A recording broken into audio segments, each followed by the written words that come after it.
پتہ چلتا ہے عمر اگر امت کو تراویح کی جماعت پہ جمع کرتا ہے یہ عین اتباع رسول ہے، اگر عمر 3 طلاقوں کو 3 کا فتویٰ دیتا ہے یہ عین اتباع رسول ہے، اگر عمر مسجد میں عورتوں کی جماعت سے پابندی لگاتا ہے تو یہ عین اتباع رسول ہے، اگر فاروق اعظم اپنے دور خلافت میں جو فیصلہ کرتے ہیں یہ عین اتباع رسول کی عکاسی ہے، اور یہ صرف 1 مرتبہ نہیں ہوا، 27 مرتبہ ایسا ہوا ہے عمر یہاں مشورہ دیتا ہے قرآن وہاں سے نازل ہوتا ہے۔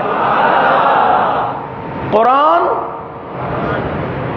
تو عمر جو کر رہا ہے، جو آج کہہ رہے ہیں یار عمر کی مانے یا نبی کی مانے تراویح کے مسئلے پہ، طلاق کے مسئلے پہ، تو کیا عمر نبی کی مخالفت کرے گا؟ بولو، عمر بدعت کرے گا؟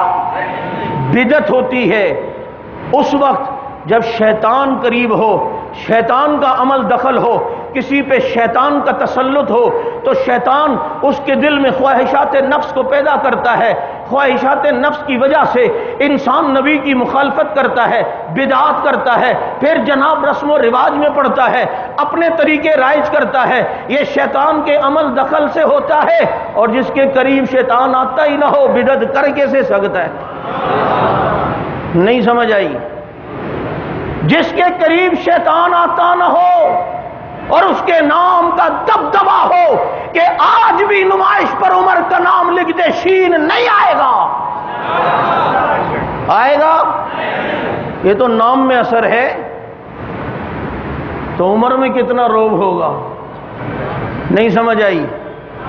جبھی تو اکیلے آنے والے عمر کو عیسائیوں نے بیت المقدس کی چابی دے دی، نہ بابا اس سے نہیں لڑ سکتے، اتنا روب اور دبدبا سیدنا فاروق اعظم رضی اللہ تعالیٰ عنہ کا۔ تو میں یہ عرض کر رہا ہوں جو پیشن گوئی حضرت موسیٰ علیہ السلام کے زمانے میں ہوئی وہی اللہ رب العزت نے حضرت فاروق اعظم رضی اللہ عنہ کے زمانے میں پوری کی۔ اب جب اللہ نے یہ کہا کہ میں یہاں کی حکمرانی اس نبی الامی کی اتباع کرنے والوں کو دوں گا، اب جب نبی کے صحابہ کے متعلق حضرت موسیٰ علیہ السلام نے یہ بات کی نا تو ان کے دل میں صحابہ کا بغض پیدا ہو گیا کہ کیا بات ہے ان کو ملے گی ہمیں نہیں ملے گی، یہ کیا بات ہے؟ یہ بغض پیدا ہوا۔ اور یہ بھی تمہیں بتا دوں صحابہ پیدا نہیں ہوئے، ابھی کارنامے کیے نہیں، ان کے کارناموں کے اثرات اتنے ہیں کہ پیدا ہونے سے پہلے حسد شروع ہو رہا ہے ان سے، یہ بغض پیدا ہو گیا کیونکہ بنی اسرائیلی تھے۔ اب جب ان کے دل میں صحابہ کا بغض پیدا ہوا، اب دیکھیے بغض کے اثرات کہاں سے کہاں ان کو لے کر گئے۔ یہ اتنا گناہ بڑا ہے، اتنا بڑا گناہ ہے صحابہ کا بغض کہ اللہ تعالیٰ قرآن کریم میں جب کسی بیماری کا ذکر کرتے ہیں تو اللہ تعالیٰ آگے اس کا علاج بھی بتاتے ہیں، لیکن قرآن کریم شروع ہوتا ہے سورہ بقرہ کا بھی آپ دوسرا صفحہ پڑھ رہے ہوتے ہیں، وہاں قرآن میں آتا ہے فی قلوبہم مرض، منافقین کے بارے میں اللہ بتاتے ہیں کہ ان کے دلوں میں بیماری ہے، ان کے دلوں میں بیماری ہے۔ اللہ یہ بیماری ختم کیسے ہوگی؟ کوئی علاج؟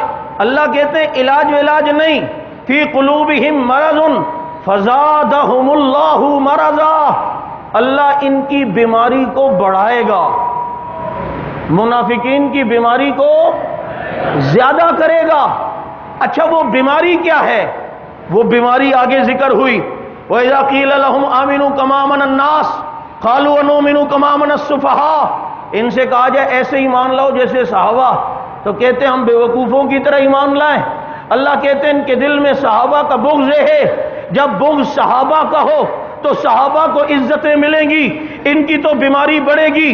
جب ان کے دل میں صحابہ کے متعلق حسد ہے تو اللہ نے تو صحابہ کو عروج دینا ہے، 1100 آیتیں ان کی شان میں نازل کرنی ہے، جب ان کی شان میں، صحابہ کی شان میں آیت آئے گی، ان کی تو بغض اور بڑھے گا، ان کا حسد اور بڑھے گا، ان کی بیماری بڑھے گی۔